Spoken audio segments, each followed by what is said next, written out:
이 시간 내가 이를 위하여 왔노라라는 제목으로 말씀을 전하겠습니다. 예수님께서는 가버나움에 있는 한 회당에 가셨습니다. 그 회당에서 하나님 나라의 복음을 전하셨습니다. 그때 그 말씀을 들은 수많은 사람들이 서기관들과 같지 않는 정말 하나님의 신적 권위를 가진 말씀임을 듣고 놀랐습니다. 예수님의 가르침이 왜 서기관들과 달랐는가? 왜 하나님의 신적 권위가 나타나는 말씀이었는가? 그것은 바로 예수님께서 우리와 같은 사람의 모습으로 오신 한 사람이시기 이전에 말씀이 육신이 되어 이 땅 가운데 오신 완전한 하나님이셨기 때문입니다. 이 사실을 믿습니까? 예수님께서는 완전한 하나님이시며 죄가 없으신 완전한 사람의 모습으로 이 땅 가운데 오셨습니다. 그렇기에 예수님께서는 정말 완전한 한 사람의 모습이 어떠한 것인가를 직접 자신의 삶을 통해 증거하셨을 뿐만 아니라 그가 하나님의 독생자이며 이 땅 가운데 참된 구원자로 오신 하나님이시라는 사실을 또 말씀의 사역들을 통해 또 치유 사역들을 통해 또 하나님의 능력을 나타내는 그 권능을 통해 증거하셨습니다. 그 중에서 하나가 바로 한 회당에서 가버나움에 있던 한 회당에서 말씀을 전하심을 통하여서 나타난 하나님 말씀의 신적 권능이었던 겁니다. 그리고 그곳에서 또 어떠한 일이 일어납니까? 귀신 들린 자를 고치셨더라. 한 회당에서 이 사건이 끝난 이후에 예수님께서는 베드로의 집으로 가셨습니다. 베드로의 집으로 간 이유는 무엇입니까? 바로 베드로의 장모가 열병에 걸려 앓아 누워 있었기 때문입니다. 마가복음 1장 29절에서 30절 말씀에 회당에서 나와 곧 야고보와 요한과 함께 시몬과 안드레의 집에 들어가시니 시몬의 장모가 열병으로 누워 있는지라 사람들이 곧 그 여자에 대하여 예수께 여짜온대. 이 열병이 얼마나 심했던지 베드로의 장모가 끙끙 앓고 있었다. 그것은 곧 생명이 아주 위태로운 상태, 도저히 기력을 차릴 수 없는 아주 위중한 상태에 있었음을 보여주고 있습니다. 그때 사람들이 묻습니다. 예수님, 이 여인이 어떻게 되겠습니까? 이것은 곧 그 회당에서 귀신을 내쫓으신 예수님께서 이 여인도 고칠 수 있습니까? 라는 질문이었던 겁니다. 예수님께서는 이 질문을 들으신 이후에 다른 어떠한 말씀을 하지 않으셨습니다. 베드로의 장모의 곁에 다가가셔서 어떻게 하셨다라고 성경이 말씀합니까? 그 장모의 손을 붙잡고 일으켰더라. 마가복음 1장 31절 말씀에 나아가서 그 손을 잡아 일으키시니 열병이 떠나고 여자가 그들에게 수종되니라. 정말 놀라운 사건이지 않습니까? 귀신 들린 자, 귀신을 내쫓으신 예수님이십니다. 육신의 병을 앓고 있는 그 여인의 손을 잡고 일으키셨을 뿐인데 어떠한 일이 일어났더라? 그 여인의 열병이 떠나가고 건강이 온전케 되었더라. 그리고 그 이후에 베드로의 장모는 어떠한 행동을 보입니까? 예수님을 수종들었다. 예수님을 수종들었다는 것은 예수님이 자신의 삶의 주인 되심을 인정한 것, 예수님이 자신을 구원하신 구원자라는 사실을 믿게 된 것, 이를 통해 예수님을 참된 구원자이시며 자신의 삶의 참된 주인으로서 그가 믿고 섬겼더라라는 것을 수종들었다라는 표현으로 우리에게 전하고 있는 겁니다. 이것이 한 사건을 통해 우리는 분명 한 가지 사실을 알 수 있습니다. 예수님께서 이 땅 가운데 오신 이유가 무엇인가? 우리를 구원하기 위해서였다는 것. 단순히 귀신 들린 자 귀신을 내쫓는 것이 아닙니다. 육신의 병에 걸린 자 그 병을 고치시는 것이 아닙니다. 예수님께서는 우리의 육신의 필요를 채워주실 뿐만 아니라 우리의 육신의 문제를 해결해 주실 뿐만 아니라 궁극적으로 우리에게 베풀어 주시고자 하시는 은혜가 무엇입니까? 구원이라는 것. 죄로 인해 죽었던 우리를 다시 살리시는 은혜. 죄 아래 갇혀있던 우리를 죄로부터 해방시키셔서 예수 그리스도 안에 거하게 하시는 은혜. 죄인의 신분을 벗겨내시고 하나님 자녀로서의 신분과 권세를 얻게 하시는 은혜.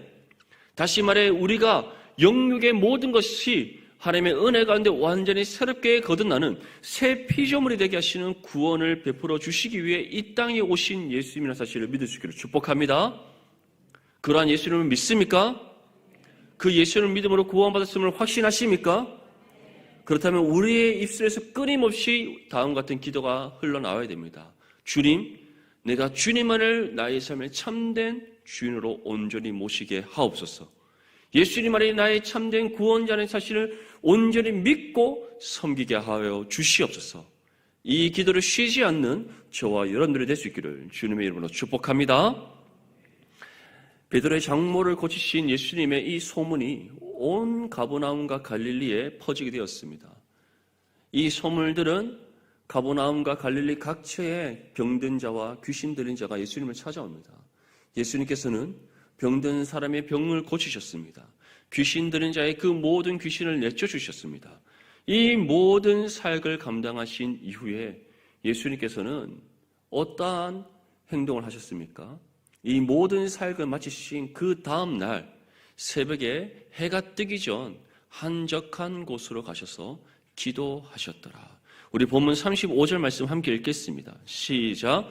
새벽 아직도 밝기 전에 예수께서 일어나 나가 한적한 곳으로 가사 거기서 기도하시더니. 아멘. 여기서 새벽 아직도 밝기 전에라고 할 때 이 시간은 언제인가? 정확히는 새벽 3시에서 5시경 사이를 가리킵니다. 예수님께서는 이처럼 모든 사역을 다 마치시고 잠시 눈을 붙이신 후 새벽 아직 해가 뜨기도 전에 어떻게 하셨다라고 말씀합니까? 일어나 나가 한적한 곳으로 가셨다. 예수님께서는 상상수훈에서도 제자들에게 기도에 관해 가르치실 때 분명한 한 가지를 전하셨습니다. 골방으로 들어가라. 골방에 들어가서 하나님께 기도하라. 왜 골방에 들어가라고 표현하셨는가? 실제적으로 골방에 들어가서 기도하는 것이 옳기 때문에 그렇게 말씀하셨는가? 그렇지 않습니다. 예수님께서 골방으로 들어가라 하실 때는 시간과 장소를 떼어 구별하라는 것을 말씀하는 겁니다. 우리는 골방에 들어가라는 이 표현을 들을 때 이제 집에 골방을 하나 만들어야 되나라는 착각을 할 수가 있습니다. 하지만 우리 모두 가정의 형편이 있기 때문에 골방은 찾을 수 없습니다. 그렇지 않습니까? 이 골방은 시간과 장소를 구별하여라. 왜 그렇게 말씀하셨는가? 하나님께 집중하도록 하기 위해. 우리의 생각과 마음과 뜻과 힘을 다하여 하나님께 집중함으로 기도하기 위해 시간과 장소를 구별하라. 그러한 의미에서 골방으로 들어가라라고 표현하셨던 겁니다. 그런데 이러한 본을 누가 보이셨습니까? 예수님께서 친히 보이셨다. 아직 제자들은 잠을 자고 있는 시간입니다. 다른 많은 사람들이 깊은 잠에 들어있는 그 시간입니다. 그 이른 새벽에 아직 해가 뜨기 전, 세상이 밝기도 전 주님께서는 한적한 곳으로 가셨다. 그리고 거기서 기도하셨다. 이처럼 예수님께서는 하루의 사역을 시작하시기 전에 기도하셨습니다.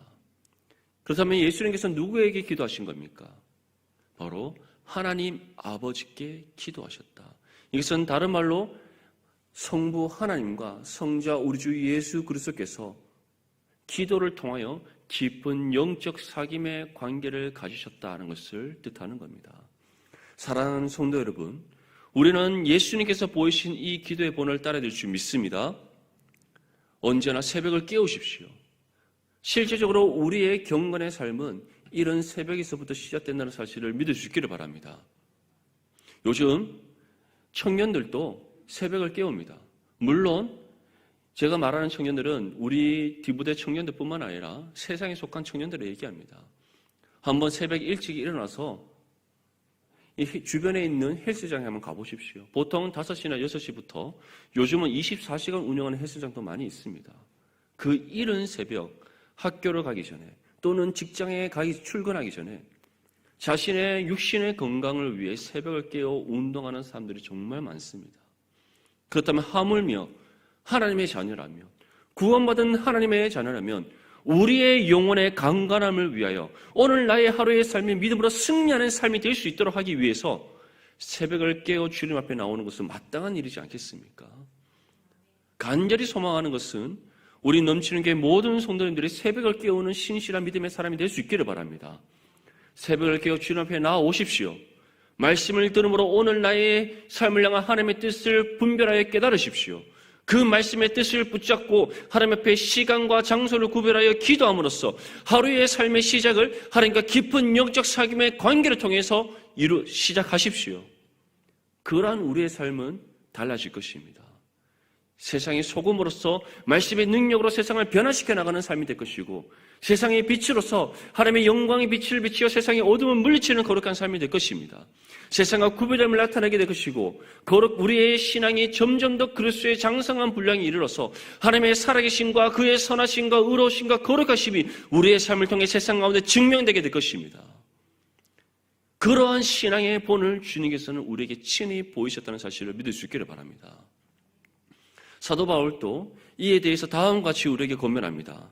에베소서 6장 18절 말씀에 모든 기도와 간구를 하되 항상 성령 안에서 기도하고 이를 위하여 깨어 구하기를 항상 힘쓰며 여러 성도를 위하여 구하라. 무엇이라고 전합니까? 모든 기도와 간구를 하되 항상 성령 안에서 기도하고 이를 위하여 깨어 구하기를 항상 힘써라. 이 말은 곧 우리 안에 임하셔서 함께 하시는 성령 하나님, 그 성령과 기도를 통해 날마다 깊은 영적 사귐의 관계를 이루어라는 겁니다. 이것을 쉽게 표현하자면 성령과 온전히 하나 되면 이루어라. 성령의 통치와 다스림을 온전히 받는 믿음의 삶이 되어라. 성령의 인도하심에 민감하게 반응하는 삶이 되어라. 말씀 가운데 역사하신 성령께서 우리에게 그 뜻을 깨닫게 하셨을 때 즉각적으로 믿음에 순종할 수 있는 거룩한 삶이 되어라. 이를 위해 언제나 늘 깨어 기도하라. 우리에게 말씀하고 있습니다. 그렇다면 우리는 언제 기도해야 되겠습니까? 때를 따라 기도해야 된다는 거. 쉬지 않고 기도해야 된다는 거. 기도를 쉬는 죄를 범하지 않아야 한다는 거. 그렇다면 그 기도가 언제부터 시작되어야 되는 겁니까? 우리의 삶이, 우리의 오늘 주어진 하루의 삶이 시작되는 그 시간부터 시작되어야 되는 겁니다. 간절히 소망하는 것은 그 기도의 삶의 시작이 해가 밝기 전 새벽이 될 수 있기를 바랍니다. 정말 새벽 기도에 우리 모든 성도님들이 나올 수 있기를 바랍니다. 이 자리에 차고 넘치는 은혜가 있기를 바랍니다. 그러할 때 여러분들의 신앙의 삶이 달라질 겁니다. 더 나아가서는 우리 넘치는 교회가 변화되어질 것입니다. 어떠한 변화겠습니까? 성령의 능력이 임하는 교회, 성령의 역사가 임하는 교회, 영적 생동력이 흘러 넘치는 교회, 세상을 변화시켜 나가는 거룩한 그리스도의 몸된 교회가 될 줄 믿습니다. 우리 디모데도 새벽을 깨우기를 바랍니다. 아멘. 요즘 깨우다가 깨우지 않는 청년들이 하나, 둘, 셋, 넷, 다 한 6명 있는 것 같습니다. 여기까지 7명. 럭키 세븐입니다. 꼭 깨울 수 있기를 소망합니다. 아멘.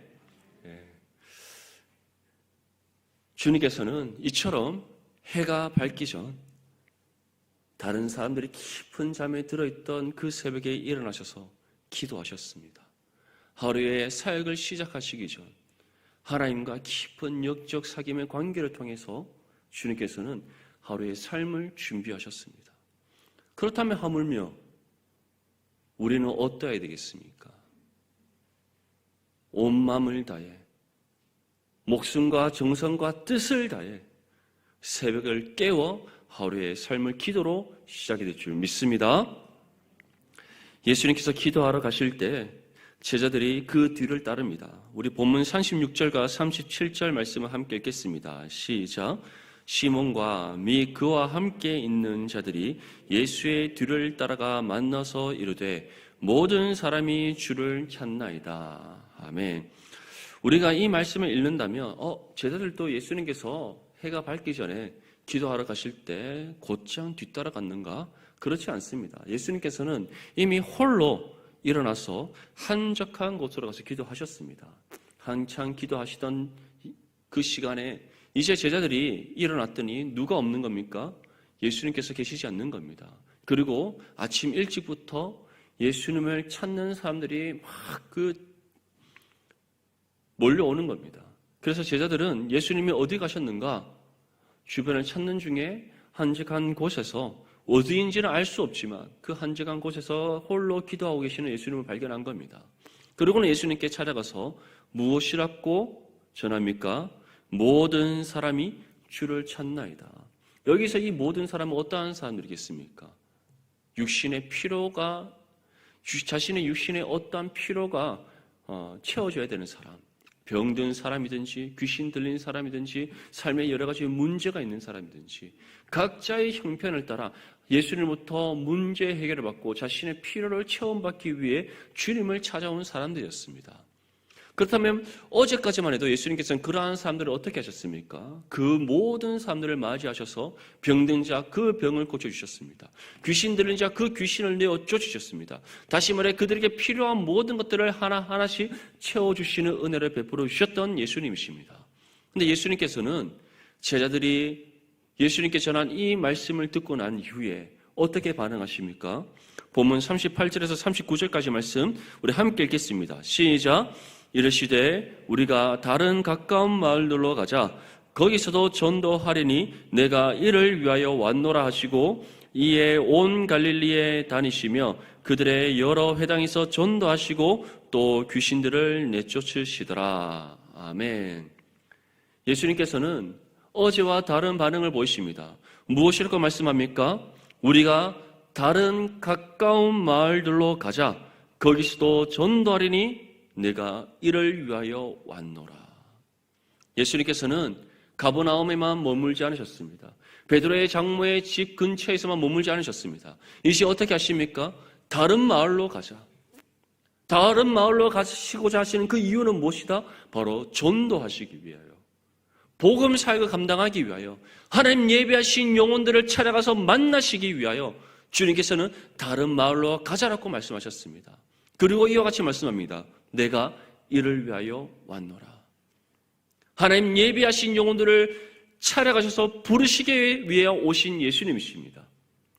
그 한 영혼을 구원하시기 위해 이 땅 가운데 오신 예수님이십니다. 우리 또한 마찬가지입니다. 주님께서 우리를 찾아오신 이유가 무엇입니까? 우리를 구원하시기 위해서입니다. 우리를 만나주신 예수님, 우리를 만나주셨을 뿐만 아니라 말씀을 듣는 가운데 믿음을 주신 예수님, 그 주신 믿음으로 예수 그리스도를 믿어 구원받게 하신 예수님, 그 모든 이유와 목적이 무엇입니까? 우리를 구원하시기 위해, 하나님 자녀 되게 하시기 위해 우리를 친히 찾아오신 예수님의 사실을 믿을 수 있기를 바랍니다. 그러한 우리에게 주님께서는 다음과 같은 명령을 주셨습니다. 사도행전 1장 8절 말씀에 오직 성령이 너에게 임하시면 너희가 권능을 받고 예루살렘과 온 유대와 사마리아와 땅끝까지 이르러 내 증인이 되리라 하시니라. 예수님께서는 우리에게 땅끝까지 이르러 내 증인이 되라 말씀하셨습니다. 그리고 이러한 복음 사역에 대해서 주님께서는 어떻게 하셨습니까? 친히 본을 보이셨습니다. 가버나움에만 머무시지 않으셨습니다. 게네사렛에만 머무시지 않으셨습니다. 갈릴리 지역에만 머무신 것이 아닙니다. 예루살렘에서도 복음을 전하셨고 온 유대에서도 복음을 전하셨고 그 유대인들이 경멸하고 절대로 밟지 않는, 그들은 죄악된 땅이라고 여겼던 그 사마리아에도 들어가셔서 수가성 여인을 만나시고 그 여인을 통하여서 그 사마리아 사람들을 구원하신 예수님이십니다. 유대 광야에서도 세례 요한으로부터 세례 받으신 이후에 복음 사역을 감당하셨던 예수님이십니다. 다시 말해 예수님께서는 하나님 예배하신 영혼들을 친히 찾아가셨습니다. 그곳이 유대 광야이든 예루살렘이든 다른 유대 지역이든 사마리아 땅이든 갈릴리 지역이든 어느 곳이든 상관하지 아니하고 친히 그 한 영혼을 찾아가셔서 복음을 전하시고 그들의 필요를 채워주시고 그들에게 구원의 은혜를 베풀어 주신 예수님이십니다. 그 복음 사역에 본을 보이신 예수님께서 이제 우리에게 말씀합니다. 땅끝까지 이르러 내 증인이 되어라. 이 부름의 믿음으로 즉각 순종하여 나가는 저와 여러분들이 될 수 있기를 바랍니다. 이 복음의 사명을 감당하기 위해 우리의 전 삶을 주님께 드리는 저와 여러분들이 될 수 있기를 바랍니다. 하나님께서 우리에게 은사를 주시고 재능을 주시고 달란트를 주신 이유가 무엇입니까? 그 모든 것을 통하여 복음 사역을 감당하게 하시기 위해서입니다. 여러분들에게 각종 각양의 모양의 삶을 허락하신 이유가 무엇입니까? 그 모든 삶의 모습을 통해서 복음을 전하게 하시기 위해서입니다. 우리에게 왜 다양한 직업을 주셨습니까? 그 직업이 복음을 전하는 도구가 되게 하시기 위해서입니다. 왜 우리 청년들에게 다양한 분야의 공부를 하게 하셨습니까? 그 공부한 모든 것을 통하여 복음 사역을 감당토록 하시기 위해서입니다. 다시 말해 우리에게 주어진 모든 것이 나를 위한 것이 아니라 곧 누구를 위한 것이다? 우리 구주 예수 그리스도를 위한 것입니다. 이 사실을 믿습니까? 이 사실을 믿는다면 이제 우리는 나에게 주어진 하나님께서 내게 주신 모든 은사와 재능과 달란트, 내게 주어주신 모든 삶의 모습들, 내게 주어주신 모든 직업들, 내게 공부하게 하신 모든 것들을 통하여서 예수 그리스도의 복음을 필요한 모든 곳에 전하는 믿음의 삶이 될 줄 믿습니다. 그것이 바로 우리가 살아내야 될, 우리가 감당해야 될 복음의 사명입니다. 무엇보다 중요한 것은 예수님께서는 이 사역을 감당하시기 위해 세상이 밝기도 전, 해가 뜨기도 전 한적한 곳으로 가서 기도하심으로 준비하셨습니다. 기도와 복음의 사역은 결코 분리될 수 없습니다. 떨어질 수가 없습니다. 반드시 우리의 삶에 함께 있어야 될 신앙의 요소입니다. 새벽을 깨우십시오. 우리의 삶을 새벽을 깨움으로 시작하십시오. 새벽을 깨워 주님 앞에 나와 기도함으로써 성령과 온전히 하나됨을 이루십시오. 성령과 깊은 영적 사귐의 관계를 이루십시오. 이를 통해 우리의 삶, 하루의 삶을 준비하십시오. 그리고 내게 주어진 모든 삶을 통해 주어진 복음의 사역을 감당하십시오. 이것이 바로 하나님 자녀 된 우리가 살아내야 될 거룩한 신앙의 삶입니다. 주님께서는 오늘 이 말씀을 통하여서 기도와 복음 사역에 대한 본을 보이셨습니다. 우리의 삶의 주인 되시고 우리의 삶의 구주 되시는 예수님께서 보이신 이 신앙의 본을 따라 기도의 삶과 복음의 사역을 힘써 감당하는 저와 여러분들이 될 수 있기를 바랍니다. 이를 통해 하나님으로부터 착하고 충성된 자를 칭찬받으며 하나님 앞에 합당한 은혜의 열매 맺어 영광 올려드리는 저와 여러분들의 삶이 될 수 있기를 주님의 이름으로 축복합니다.